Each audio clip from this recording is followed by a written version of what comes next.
Welcome back to The Origin of Words. We're embarking on a fascinating linguistic journey into the origins of a word that has echoed through centuries of political intrigue. Treason.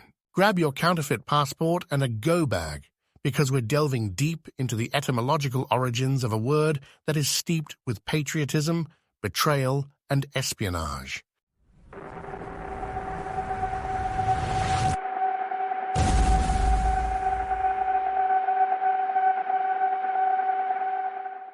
The origin of the word treason has a rich linguistic history.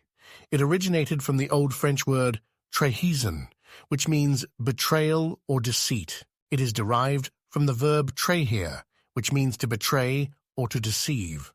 The word trahison emerged in the context of medieval society, where loyalty and allegiance were highly valued, especially in the feudal system. This Old French term, in turn, finds its roots in the Latin word traditio, meaning a handing over or surrender. In Latin, traditio is a noun derived from the verb tradere, which is a compound of trans, meaning across or beyond, and dare, meaning to give. Therefore, traditio can be understood as the act of handing over, giving across, or delivering something from one person to another. In the context of ancient Rome, traditio had various legal, religious, and social implications. In Roman law, traditio referred to the transfer of property or legal rights from one person to another. It involved the formal handing over or delivery of an object, often symbolized by physical transfer.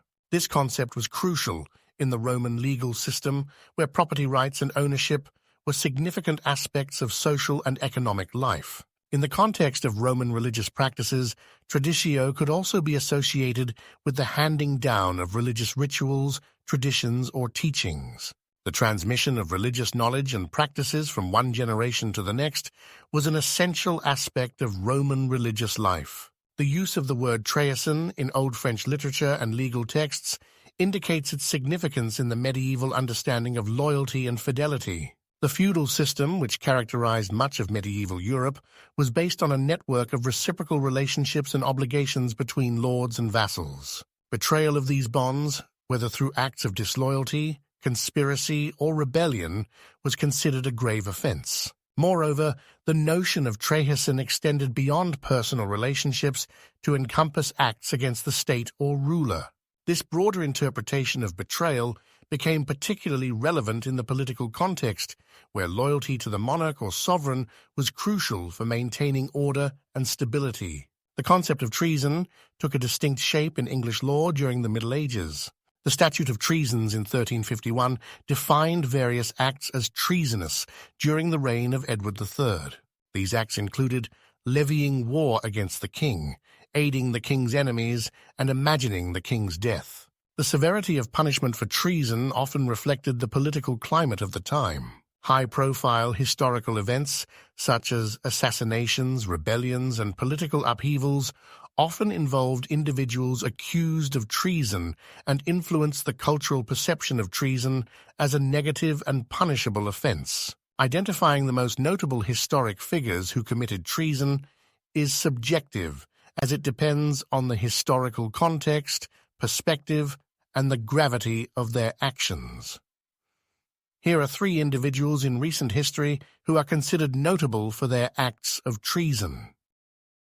Guy Fawkes. Guy Fawkes is often associated with treason due to his involvement in the Gunpowder Plot of 1605.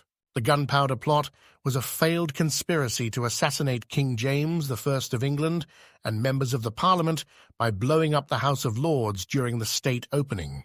Guy Fawkes was found guarding a stockpile of gunpowder that had been hidden in a cellar beneath the House of Lords.